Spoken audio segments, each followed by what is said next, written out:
The rain hammered down on the muddy trenches of Saipan as Japanese soldiers crouched behind their fortified positions, rifles clutched tight against their chests. They had been told the Americans were soft, undisciplined, reliant on machinery rather than spirit. But as dawn broke on that humid morning in June 1944, nothing could have prepared them for what emerged from the jungle mist. American Marines advanced through the dense undergrowth, but they weren't carrying the bolt-action rifles the Japanese expected. Instead, they wielded something entirely different, something that would shatter every assumption about American warfare. Short-barreled weapons that roared like thunder and spat fire in devastating spreads. The Japanese had never encountered anything like the 12-gauge shotgun in combat, and the psychological impact was immediate and overwhelming. For soldiers trained in the precise, disciplined art of rifle combat, where accuracy and range determined victory, these close-quarters monsters represented a completely alien philosophy of war. The Americans weren't trying to pick off enemies at distance with careful aim. They were bringing overwhelming firepower to bear at ranges so close you could see the fear in your opponent's eyes. Each pull of the trigger unleashed not a single bullet, but a cloud of lead pellets that turned narrow jungle paths into killing zones. Japanese soldiers who had survived the methodical advance of artillery and the crack of sniper fire found themselves facing something that defied their understanding of modern warfare. The first encounters left Japanese commanders scrambling to understand what they were witnessing. Reports filtered back through field communications describing weapons that seemed to violate the rules of engagement they had studied. These weren't precision instruments designed for the honorable exchange of aimed fire between disciplined soldiers. These were tools of destruction that turned combat into something primal and terrifying. The shotgun represented everything the Japanese military had been taught to despise about American tactics. Yet its effectiveness was undeniable. In the close quarters fighting that defined Pacific Island warfare, range and precision mattered far less than the ability to deliver crushing firepower in the span of seconds. American forces had discovered something the Japanese high command had failed to anticipate. The dense jungles and coral caves of the Pacific Theater weren't suited for the kind of long-range engagements that dominated European battlefields. Here, enemies met at distances measured in yards, not hundreds of meters. Visibility was limited by thick vegetation, and engagements were sudden, brutal, and decisive. In these conditions, a weapon that could clear an entire foxhole with a single shot wasn't just useful, it was revolutionary. The Marines and soldiers who carried these weapons into battle weren't relying on marksmanship training honed on distant targets. They were bringing raw, overwhelming force to bear on enemies who had nowhere to run. The psychological warfare aspect was perhaps even more devastating than the physical damage.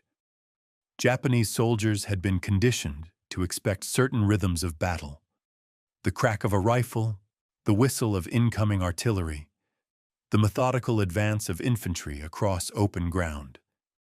But the deep boom of a shotgun blast, followed by the screams of multiple casualties, created a different kind of terror. It was the sound of chaos, of combat stripped of its formal rules and reduced to something far more primitive. Soldiers who had steeled themselves for honorable death in service of the emperor found themselves facing a weapon that seemed designed to maximize suffering and fear rather than achieve clean, decisive kills. The tactical advantages became clear within the first few engagements.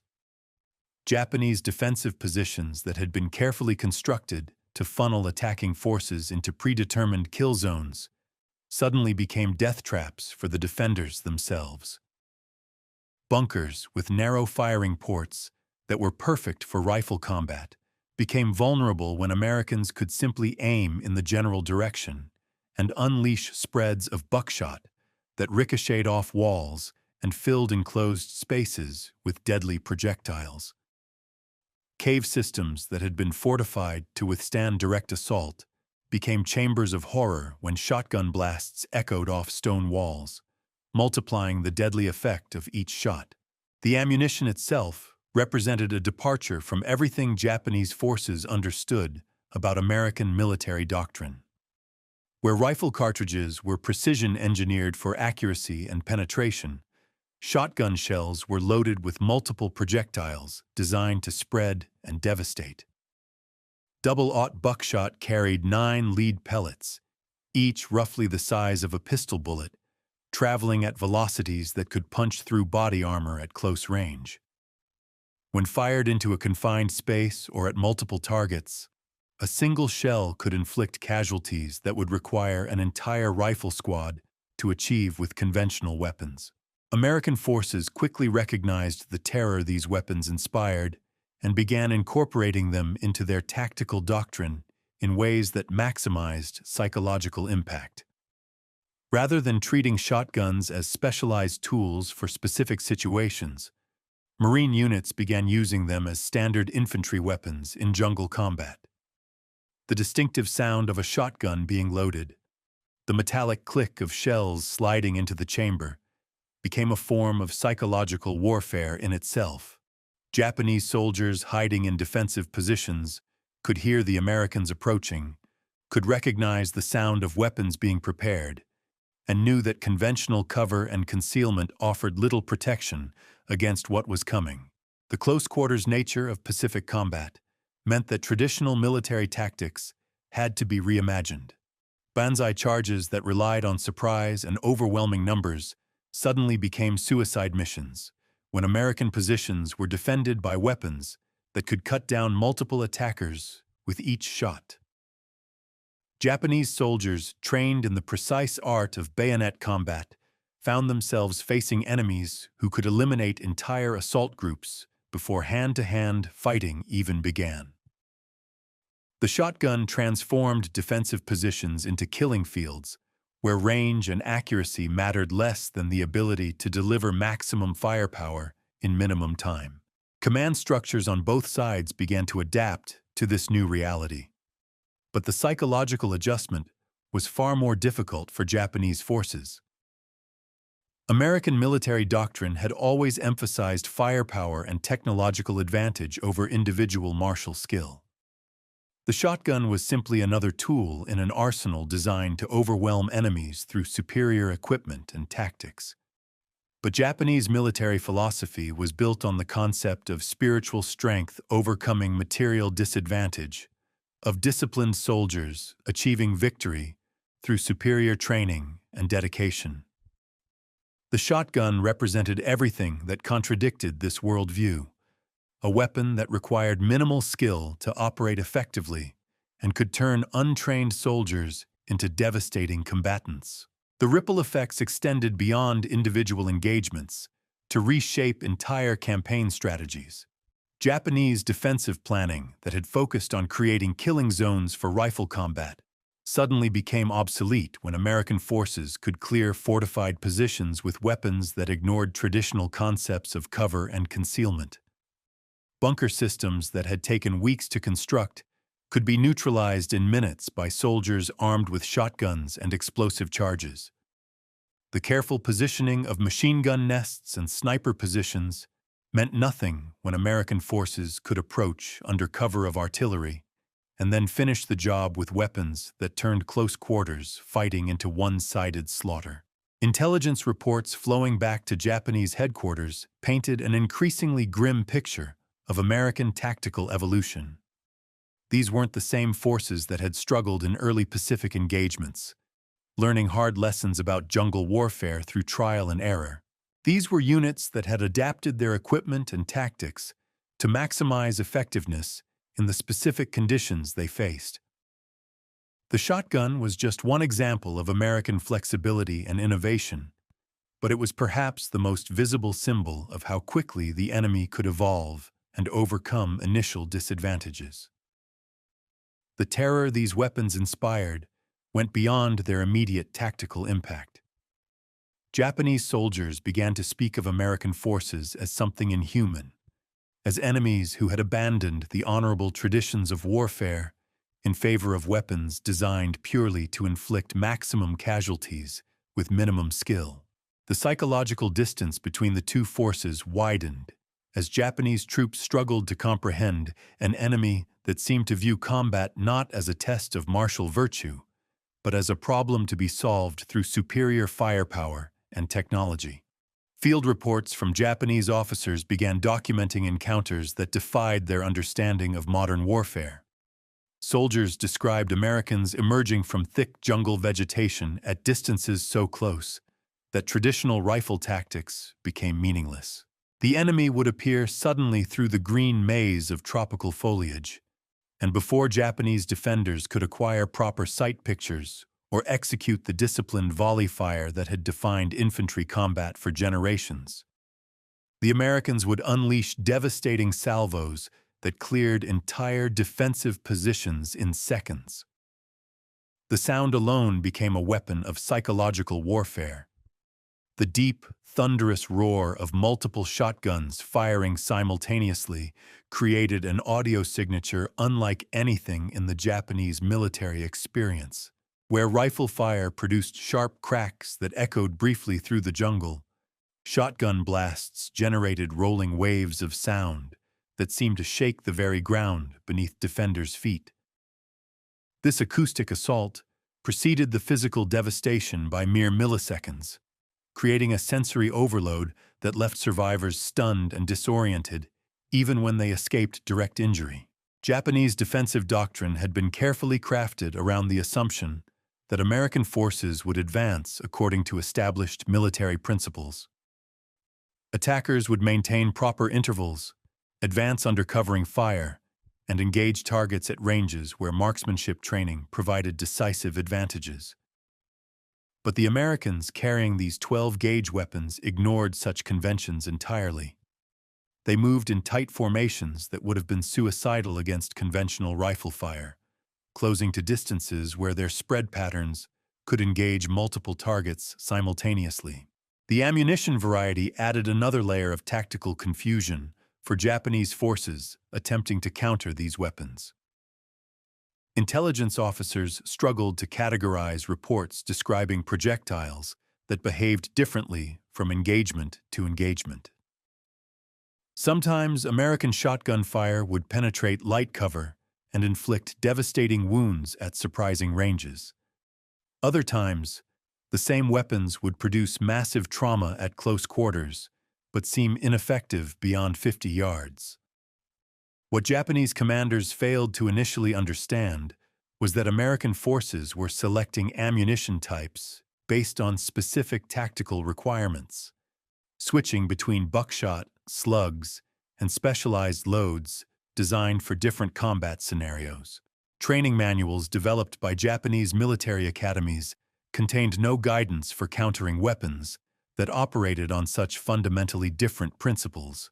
Rifle combat doctrine emphasized individual marksmanship, proper use of cover, and disciplined fire control. Soldiers were taught to identify targets, achieve proper sight alignment, and deliver precise shots that conserved ammunition while maximizing effectiveness. The American shotgun rendered much of this training irrelevant by creating engagement scenarios where precision mattered less than the ability to saturate target areas with projectiles. Medical personnel attached to Japanese units began reporting wound patterns they had never encountered in previous conflicts. Traditional rifle wounds, while often fatal, typically followed predictable paths through human tissue. Military surgeons could anticipate entry and exit wounds, understand trajectories, and develop treatment protocols based on established medical knowledge. Shotgun wounds presented an entirely different challenge, with multiple projectiles creating complex trauma patterns that overwhelmed field medical capabilities and defied conventional treatment approaches. The tactical flexibility these weapons provided to American forces became increasingly apparent as campaigns progressed. Japanese defenders would establish positions designed to exploit the limitations of rifle combat, creating narrow fields of fire that channeled attackers into predetermined kill zones. But American forces armed with shotguns could advance through terrain that traditional infantry would avoid, using the spread patterns of their weapons to engage targets that would be difficult or impossible to hit with precision fire. Cave systems that had been fortified as impregnable defensive positions suddenly became death traps when American forces learned to exploit the acoustic properties of enclosed spaces. Shotgun blasts fired into cave entrances would reverberate off stone walls, multiplying the deadly effect of each shot and creating psychological terror that extended far beyond the immediate casualty radius. Japanese soldiers trapped in these positions faced an impossible choice between remaining in spaces that amplified the devastating effects of American firepower or emerging into open areas where they could be engaged by the full spectrum of enemy weapons. The speed of engagement became another crucial factor that Japanese forces struggled to counter. Traditional rifle combat allowed for extended exchanges where superior training and discipline could provide decisive advantages over time. Soldiers could take cover, return accurate fire, and maneuver to gain tactical superiority through patient application of established military principles. Shotgun combat compressed these extended engagements into moments of explosive violence where reaction time and raw firepower determined outcomes more than training or tactical sophistication. American forces began incorporating these weapons into combined arms tactics that maximized their psychological and physical impact. Artillery barrages would pin Japanese forces in their defensive positions, preventing effective observation and maneuver. Then American infantry would advance under cover of smoke and suppressive fire, closing to ranges where shotgun effectiveness reached its peak. By the time Japanese defenders could respond to the immediate threat, American forces were already within the deadly envelope where conventional small arms provided little advantage. The doctrine of honorable death that permeated Japanese military culture became a liability when facing weapons that could eliminate multiple soldiers before they could engage in the close combat that their training emphasized. Banzai charges that relied on overwhelming American positions through speed and ferocity became exercises in futility when defending forces could cut down entire assault groups with weapons that required minimal aiming and delivered maximum lethality at the ranges where such charges became effective. Communication between Japanese units began reflecting a growing sense of tactical helplessness when facing American forces equipped with these weapons. Radio intercepts revealed commanders struggling to develop countermeasures for weapons that seemed to violate fundamental assumptions about infantry combat. Traditional tactics that had proven effective against conventional rifle fire became not merely ineffective, but actively dangerous when applied against forces that could deliver overwhelming firepower at close quarters without the extended engagement times that allowed for tactical adaptation. The psychological impact on Japanese morale extended beyond individual encounters to affect entire unit cohesion. Soldiers who had been trained to view combat as a test of individual courage and martial skill found themselves facing weapons that reduced warfare to a matter of superior firepower, applied without regard for traditional military virtues. The disconnect between their cultural understanding of honorable combat and the reality of American tactical doctrine created a form of cognitive dissonance that undermined confidence and fighting effectiveness across entire formations. Intelligence analysis conducted by Japanese headquarters revealed the systematic nature of American adaptation to Pacific combat conditions. These weren't random, tactical innovations developed by individual units in response to local conditions. The widespread deployment of shotguns represented a coordinated effort to develop weapons and tactics specifically suited to the close-quarters combat that characterized jungle warfare. American forces had studied the tactical environment and engineered solutions that maximized their advantages while minimizing the effectiveness of Japanese defensive preparations.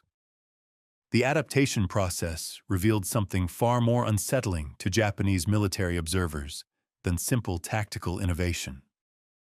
American forces were demonstrating a capacity for systematic analysis and rapid implementation that suggested an entirely different approach to warfare itself. Where Japanese doctrine emphasized spiritual preparation and adherence to established traditions, the Americans treated combat as an engineering problem to be solved through methodical experimentation and technological application.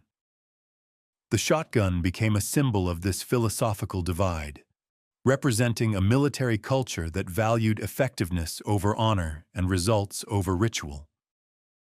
Field commanders began reporting encounters that challenged fundamental assumptions about American fighting capabilities.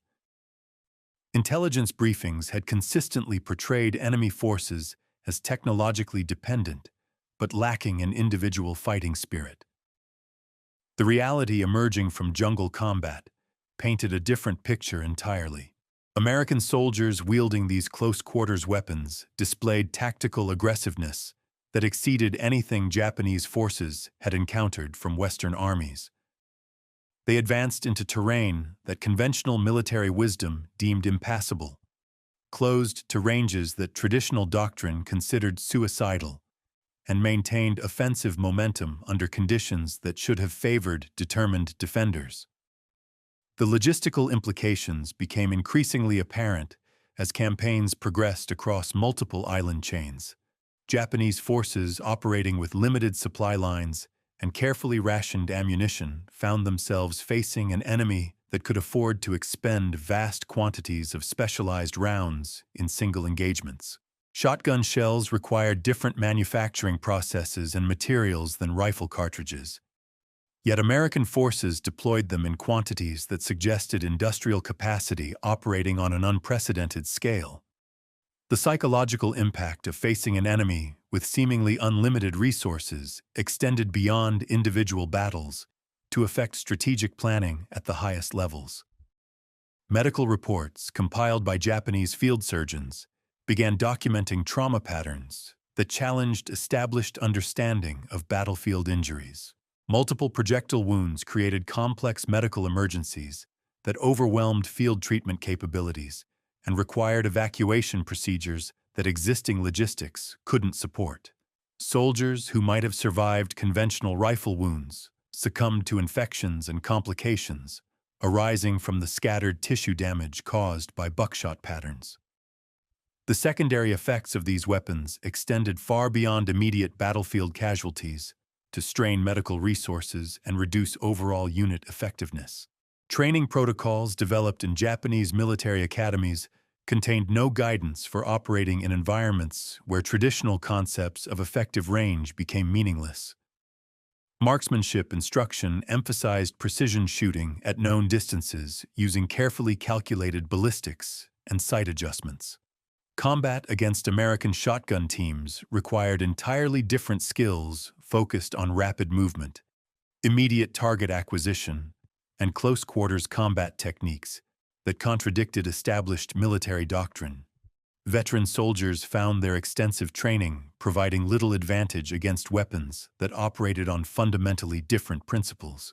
The psychological warfare aspect evolved beyond the immediate terror of facing these weapons to encompass broader questions about the nature of modern combat.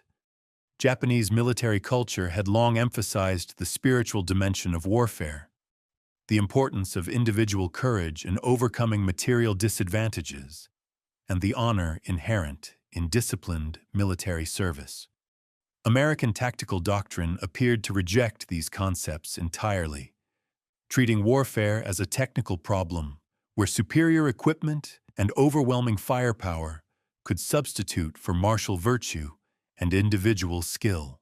Intelligence officers tasked with developing countermeasures found themselves confronting tactical challenges that existing doctrine couldn't address. Traditional defensive preparations that channeled attackers into predetermined engagement zones became liabilities when American forces could saturate those same zones with spread patterns that eliminated multiple defenders simultaneously. Fortified positions that had been designed to exploit the limitations of rifle combat became death traps when enemies could deliver devastating firepower without requiring precise aim or extended exposure to return fire. The sound signature of these weapons began affecting Japanese tactical decision-making in ways that extended far beyond immediate combat encounters. Radio intercepts revealed commanders altering patrol routes and defensive positioning based on acoustic intelligence about American shotgun deployment. The distinctive report of these weapons could be heard at distances that provided advance warning of American presence. But this knowledge offered little tactical advantage when conventional countermeasures proved ineffective against the weapons themselves. Combat reports flowing back to Japanese headquarters described engagement patterns that defied traditional military analysis.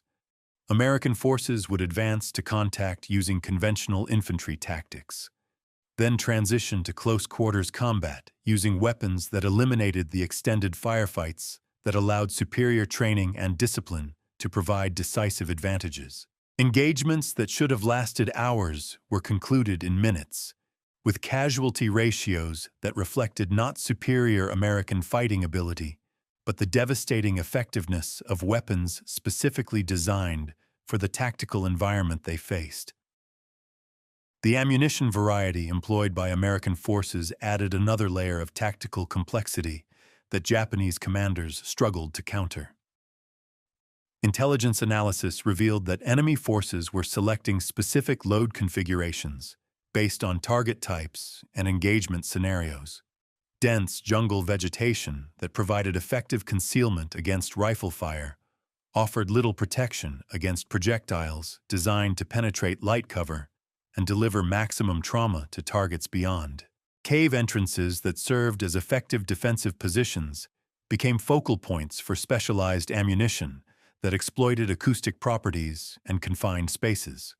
Japanese defensive doctrine began incorporating desperate measures designed to prevent American forces from closing to ranges where shotgun effectiveness reached its peak. Machine gun positions were repositioned to create interlocking fields of fire at extended ranges.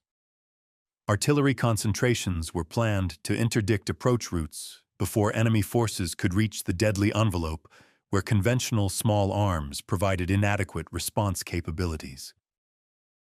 These adaptations required fundamental changes to established tactical procedures and often left defensive positions vulnerable to other forms of American attack. The speed of tactical evolution demonstrated by American forces suggested systematic analysis and rapid implementation capabilities that exceeded Japanese institutional capacity for adaptation. New weapons appeared in combat theaters within months of their development, supported by ammunition logistics and training programs that indicated coordinated planning at the highest organizational levels. Japanese forces found themselves constantly reacting to American innovations rather than implementing their own tactical developments, creating a cycle of disadvantage that extended beyond individual engagements to affect entire campaign outcomes. The 12-gauge shotgun had fundamentally altered the character of Pacific warfare in ways that no Japanese commander could have anticipated. What began as encounters with an unfamiliar weapon evolved into a complete reimagining of close-quarters combat doctrine. The thunder of these weapons, echoing through jungle corridors, became the soundtrack of American tactical supremacy, each blast a reminder that traditional military virtues could be overwhelmed by superior technology applied with ruthless efficiency. For Japanese forces raised on concepts of honorable combat and spiritual determination, the shotgun represented something far more devastating than mere firepower. It was proof that warfare itself was transforming into something unrecognizable.